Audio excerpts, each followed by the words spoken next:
Hi, I'm Laura, and this is my channel where I talk about work, life, and everything in between. When you consider a career in credit risk modeling, you'd want to know what the career path actually looks like. How do you go from a fresh grad staring at your first dataset to leading a team and sitting in senior risk meetings? Today, I'm going to walk you through the credit risk modeler career path, what each level looks like, what's expected of you, and yes, what the compensation looks like too. In most large financial institutions, particularly the big Canadian banks, the credit risk modeling career path typically has 4 main levels before becoming an executive: entry-level analyst, senior analyst, manager, and director. Some banks may have slightly different titles, or there could be an extra level in between, but the progression and expectations are broadly similar. Sometimes the titles could be inflated, so if you're applying for a role, it's more important to look at the job description to see the actual level of expectation. The path is not just about getting more technical over time. In fact, at a certain point, the job becomes less about doing the technical work yourself and more about leading others to do it well. So the skills you need will evolve quite a bit as you move up. Let me walk through each level. At the entry level, you're new to the field. You may have a strong quantitative background from university, math, statistics, economics, computer science, or engineering, but you likely don't have deep knowledge of credit risk yet, and that's completely okay. That's what this stage is for. Your main job at this level is to learn and to execute. You'll be working under close supervision, typically supporting more senior team members on model development projects. The work is heavily hands-on, pulling and cleaning data, running analysis, writing code, and contributing to sections of model documentation. The key skills you need to build at this stage are your technical foundations: coding in SAS, SQL, Python, or R. Even if you vibe code, you should know if the code you're getting from AI is correct. Working with large datasets, understanding the basics of statistical modeling, and learning the credit risk domain. You'll pick up knowledge of PD, LGD, and EAD models, regulatory frameworks like Basel and IFRS 9, and the model development cycle. If you haven't seen my previous videos covering these topics, I'll link them below. Communication at this level is mostly internal to your immediate team. You're not leading meetings or presenting to stakeholders. You're delivering tasks, asking good questions, and making sure you understand the work you're contributing to. What makes a strong entry-level analyst stand out? Attention to detail, intellectual curiosity, and a willingness to ask questions and learn quickly. Credit risk modeling involves a lot of scrutiny, from validation, auditors, and regulators, so accuracy and rigor matter from day one. In terms of compensation at the Big 5 Canadian banks, entry-level roles typically have a base salary in the range of $90,000 to $110,000. Bonuses at this level tend to be modest, so total compensation will be between $95,000 to $130,000. After a few years, you would progress to the senior analyst level. At this stage, you're no longer just executing tasks. You're expected to own significant parts of a model development project end to end. That means you take a dataset, understand the business problem, design the analytical approach, build the model, write the documentation, and prepare the submission for validation with less hand-holding than before. The biggest shift at this level is a mindset one. You're moving from "I was told to do this" to "I chose to do this and here's why." You're expected to apply judgment, not just follow instructions. That means you need to be able to justify your modeling choices, not just to your manager, but to model validators who will challenge you on your assumptions, your feature selection, and your methodology. You also start interfacing more with other teams. You might be working with data management teams to resolve data issues or presenting analytical results to your manager and business stakeholders. Your communication skills matter more now because your work has more visibility. At the senior analyst level, you may also start mentoring junior analysts, reviewing their code, answering their questions, and providing feedback on their documentation. This is your first taste of a leadership responsibility, even if you don't have a direct report yet. What distinguishes a strong senior analyst? The ability to think independently, take ownership of complex problems, and produce work that can withstand the scrutiny of validation. You're not just technically capable, you're also developing your own credit risk judgment. Compensation at the senior analyst level at the Big Five typically ranges from $110,000 to $140,000 base, with total compensation around $125,000 to $180,000, including bonus.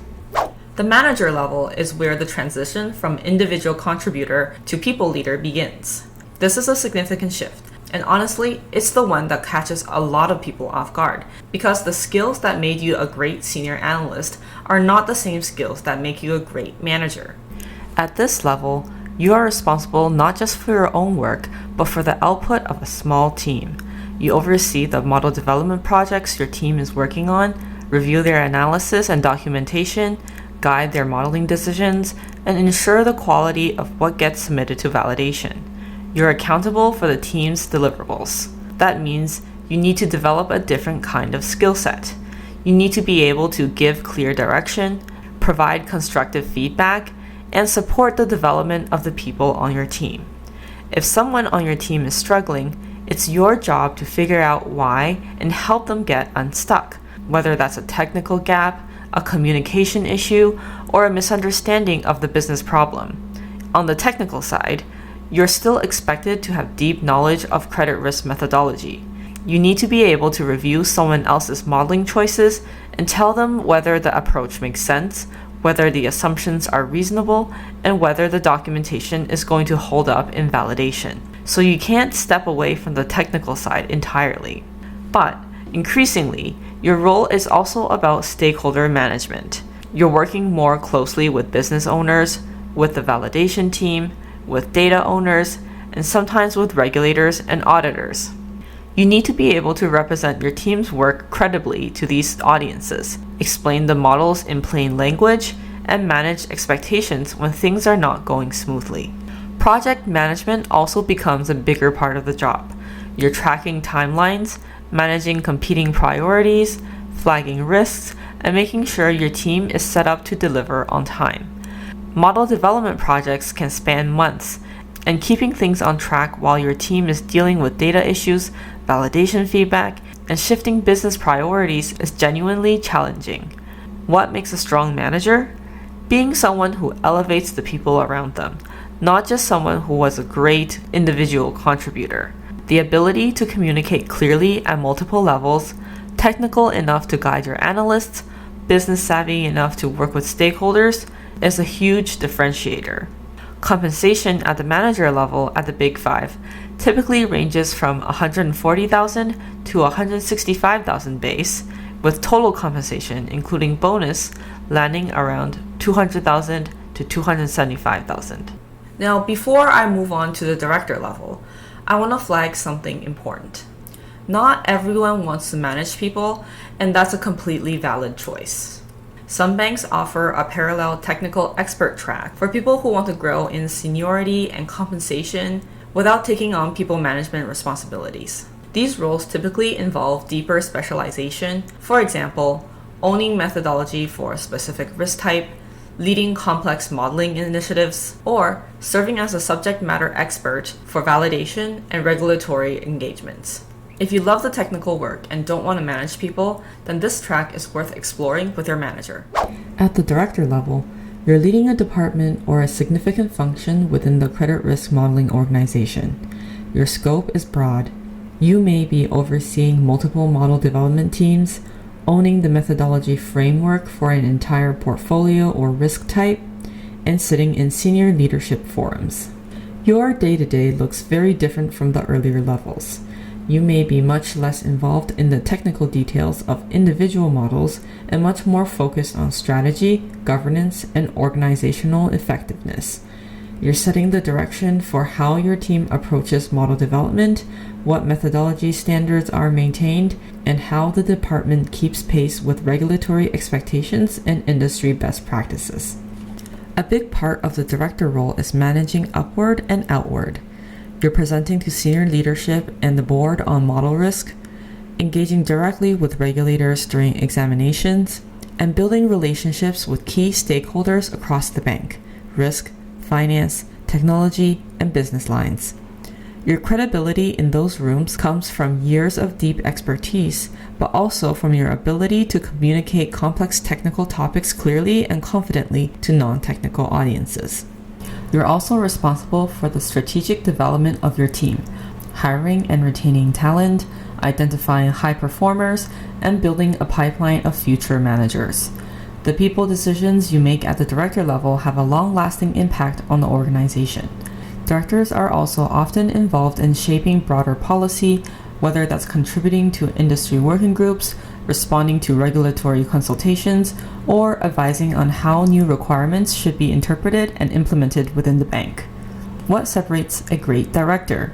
Strategic thinking combined with credibility and a strong network. You need to be able to see the big picture, where the organization is heading, as well as where credit risk modeling is heading. What risks are on the horizon, what capabilities your team needs to build, while also being grounded enough in the technical domain to make sound decisions and hold your own in detailed discussions when needed.